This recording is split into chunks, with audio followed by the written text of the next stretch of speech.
Red బులెటిన్లో breaking news చూస్తున్నాము. హైదరాబాద్లో మరోసారి భారీగా డ్రగ్స్ పట్టుకున్నారు పోలీసులు. ఎస్ఆర్ నగర్లో ఈ డ్రగ్స్ ఉన్నట్లుగా తెలుస్తుంది. అయితే 30 మంది కోసం ఈ డ్రగ్స్ పార్టీని ఏర్పాటు చేశారు. ఈ యువకులంతా నెల్లూరుకు వాసులుగా గుర్తించారు. 12 మంది ఇంజనీరింగ్ విద్యార్థులు, కొంతమంది సాఫ్ట్వేర్ ఉద్యోగులు ఉన్నట్లుగా తెలుస్తుంది. ఒక బర్త్డే కోసం గోవా నుండి డ్రగ్స్ తీసుకొచ్చినట్లుగా యువకులు వెల్లడించారు. ఇదే అంశంపై మరింత సమాచారం మా క్రైమ్ బ్యూరో చీఫ్ కృష్ణ అందిస్తారు.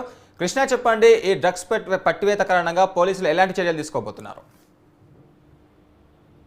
గురు, ఏదైతే హైదరాబాద్ లో ఈ డ్రగ్స్ అనేది సమూలంగా నిర్మూలించేందుకు 3 కమిషనరేట్ల పోలీసులు కూడా సంయుక్తంగా కలిసి దాడి చేస్తున్నారు. ఒక పక్కన హైదరాబాద్, తర్వాత రాచకొండ, సైబరాబాద్ పోలీసులు దాడి చేస్తున్న క్రమంలో అలాగే నార్కోటిక్ కంట్రోల్ బ్యూరో అధికారులు కూడా విస్తృతంగా ఈ సోదాలు అనేది జరుగుతున్నారు. ఎందుకంటే 2 నెలల్లో డ్రగ్స్ అనే మాట వినపడకూడదు అనే టార్గెట్ తోటి పోలీసులు సోదాలు జరుపుతున్నారు. అయితే ఎస్ఆర్ నగర్ లోని ఈ సర్వీస్ అపార్ట్మెంట్ లో డ్రగ్స్ ని నార్కోటిక్ కంట్రోల్ బ్యూరో స్వాధీనం చేస్తున్నారు. 30 మంది కోసం ఈ డ్రగ్స్ ఏర్పాటు చేశారు. ఇందులో ప్రేమ్ చంద్ అనే ఒక వ్యక్తికి సంబంధించి అతని బర్త్డే ఉండడంతో గోవా నుంచి డ్రగ్స్ అనేది తెప్పించి ఆ డ్రగ్స్ ని ఆ బర్త్డే వేడుకల్లో వాడుకునేందుకు ఆ యువకులంతా చేశారు. వీరంతా కూడా ఈ వచ్చిన వారిలో ఈ పట్టుబడ్డ 30 మందిలో కూడా 12 మంది ఇంజనీరింగ్ స్టూడెంట్స్ ఉన్నారు. మిగతా వారంతా సాఫ్ట్వేర్ ఉద్యోగులు ఉన్నారని నార్కోటిక్ కంట్రోల్ బ్యూరో అధికారులు చెప్పడం జరుగుతుంది. వీరంతా నెల్లూరుకి సంబంధించిన వ్యక్తులు అని చెప్పేసి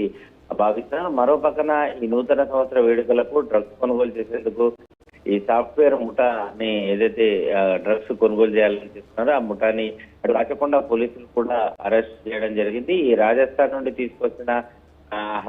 తీసుకొచ్చి హైదరాబాద్ లో అమ్మాయిలను చూపించి డ్రగ్స్ అనేది విక్రయిస్తున్నారు. ఈ పట్టుబడిన ఈ సాఫ్ట్వేర్ ఎవరైతే ఉన్నారో వారి దగ్గర నుంచి ఓపీఎం డ్రగ్స్ ఒక 3.5 కేజీలు, ఆ తర్వాత 45 గ్రాముల స్ట్రాప్ పౌడర్ ని కూడా స్వాధీనం చేస్తున్నారు. వీటి విలువ మార్కెట్ లో 28 లక్షలు ఉంటుందని రాచకొండ సిపి సుధీర్ బాబు కూడా చెప్తున్నారు. మొత్తానికి ఈ అటు ఎస్ఓటి పోలీసులు, రాచకొండ పోలీసులు దాడులు చేసి ఈ శశిపాల్ బిష్నాయ్ తర్వాత మదన్ లాల్ బిష్నాయ్ అని అరెస్ట్ చేసి వారిద్దరిని కూడా అదుపులోకి తీసుకున్నారు. మరో పక్కన ఇటు నార్కోటిక్ కంట్రోల్ బ్యూరో అధికారులు కూడా ఈ సాఫ్ట్వేర్ ఎంప్లాయీస్ ని, తర్వాత మిగతా ఇంజనీరింగ్ విద్యార్థులు 30 మందిని కూడా అదుపులోకి తీసుకున్నారు. సో ఇటీవల గత 2 రోజులు పోలీసులు చేస్తున్న దాడిలో భారీగా డ్రగ్స్ తీసుకునేందుకు అమ్మేందుకు ప్రయత్నిస్తున్న ముఠాలంతా కూడా పట్టుబడి జరిగింది.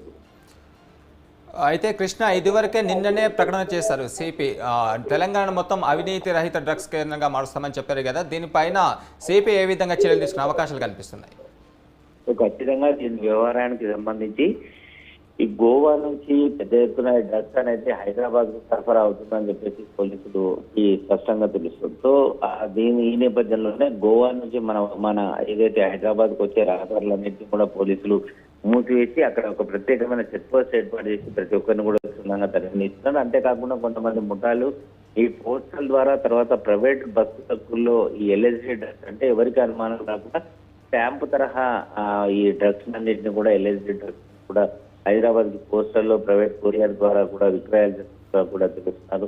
సో ఈ గతంలో కూడా పోలీసులు ఈ తరహా విషయాలన్నింటి బయటపెట్టారు కాబట్టి అలాంటి వాటిపైన కూడా పోలీసులు నిఘా పెట్టారు. ఈ పార్సల్ సర్వీసెస్ ఏవైతే ఉంటాయో అంటే ఏపీఎస్ఆర్టీసీ వ్యవహారానికి సంబంధించి ఏదైతే ఈ పార్సల్ కొరియర్ సర్వీసెస్ ఆ క్యారియర్ సర్వీస్ తర్వాత ఈ కొరియర్ సర్వీస్ల పైన కూడా పోలీసులు పెట్టి వాటన్నింటినీ కూడా క్షుణ్ణంగా పరిశీలించడం కూడా జరుగుతుంది. Thank you Krishna.